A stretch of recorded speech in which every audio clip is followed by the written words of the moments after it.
Welcome on board the MS Viva Tiara. No, that's not the name of a drag performer. It is actually the name of this river cruise ship from the company Viva Cruises. I am here testing out this ship, testing this cruise. And if you don't know who I am, I'm Morgan from the very unofficial travel guides. I travel all around the world to popular and not so popular tourist destinations to give you a very honest, unofficial look at what it was like to be there. Nobody pays me to say anything is good or bad. I go there, I see it, and I tell it like it is. And I just finished filming the cabin tour of this cozy yet quite nice underwater cabin. Basically, I am at the water level, so when I look out the window, I see like the water is right here. So if you want to see what the cabin looks like, make sure to check the library because that video went online a couple days ago. And today we are going to look around the ship. When you enter MS Viva Tiara, that doesn't sound right. When you enter the MS Viva Tiara river cruise ship, you come into the quite nice lobby area. River cruise ships are not big ships, and this is a really nice use of the space here, I think. On the one side, you have the reception. Right across from that is the cruise director's desk and a small shop with things like scarves and jewelry and bits and bobs. In the one direction are the cabins, and you can see the way down to all three decks. So the top deck is at the top, in the middle is deck 2, I guess, and I'm on deck 1, which is down this little stairway to the right. By the way, MS Viva Tiara also does have an elevator, which is not a given for river cruise ships. However, one thing to note is it does not go up to the very top deck or the very bottom deck. It goes to 2 of the main cabin decks and the lobby only. On the other side of that is the entrance to the lounge, and the lounge is kind of where everything except the meals happens on board. There has been a live musician playing piano and guitar and singing. Presentations are there. There was a raffle drawing that was also there. And when there are snacks or afternoon tea, it also happens here in the lounge. You can also grab your drink and go up to the top deck, which I will be showing you in a second, but I wanted to first show you also the main dining room, and there is a small restaurant and lounge area at the very back of the ship as well. Directly below the lounge is the main dining room. This is where breakfast, lunch, and dinner are served, and on Viva Cruises, there are no set dining times. There is a set time when the restaurant is open, and then you can just go whenever you want. I was put at a table, but I think you can kind of pick any table you want. On this cruise, we're not even 50 passengers, so there are a lot of empty tables. I'm sure I could sit wherever I wanted, but they put me at a certain table, and that's where I have been sitting every night.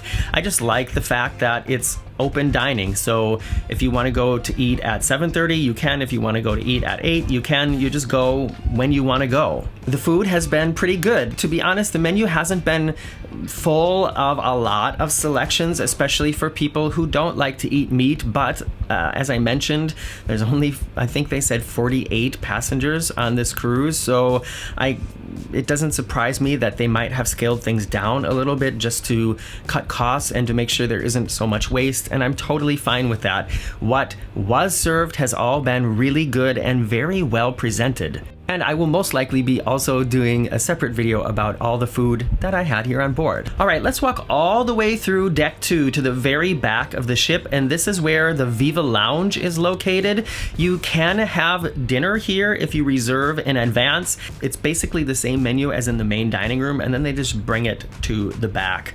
I guess the only difference is it's a little bit of a smaller venue, and then you have a view of the back of the ship instead of the front of the ship, and also I think it's the only place on board where you can have your meal outdoors because there are a few tables on the outside. I haven't had any drinks here, I haven't had any meals here, but I have been out here to just take a look at the nature passing by, which is one of the great things about river cruising, is just sort of chilling and watching the world go by. All right, I'm gonna take you up to have a look at the top deck right now, but before we do that, please forgive this little commercial break. Did you get one?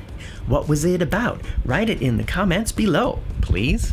Here we are up on the top deck, and as with many river cruises, there are no water slides, there are no go-kart tracks, there are no Ferris wheels, anything like that. It's a very mellow experience on a river cruise, and part of that is because everything that's on the top deck has to be collapsible, kind of, because some of the bridges that you go under on river cruises are very low, and you can't have big things sticking up because they'll get chopped off. The very front of the ship, this is kind of the extension of the lounge downstairs, so during certain hours of the day there is bar service up here, and otherwise you can just grab your drink and bring it up here.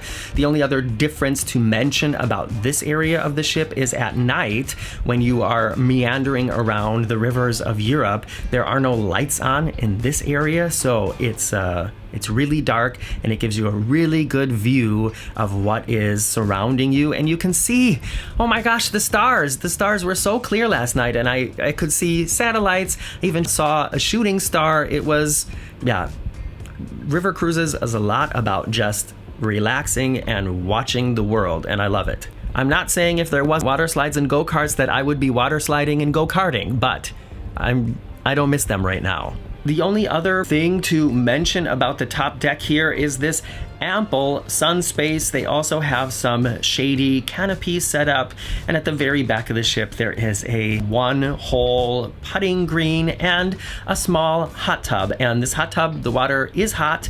There are towels set up for you if you want to just take a little dip, but because it's been in the 90s, I haven't seen anybody in this hot tub. If it was cold water, I would have spent probably half of yesterday in there, just because it got to the point walking around Strasbourg where I was so miserable. I'm just so tired of sweating. I'm sure you know what I mean. And that's about all I can show you here on the MS Viva Tiara. Let me know if you have any questions. Check out Viva Cruises if you're shopping around for a European river cruise. From this one short 4-day experience, I can say I will definitely cruise with Viva again.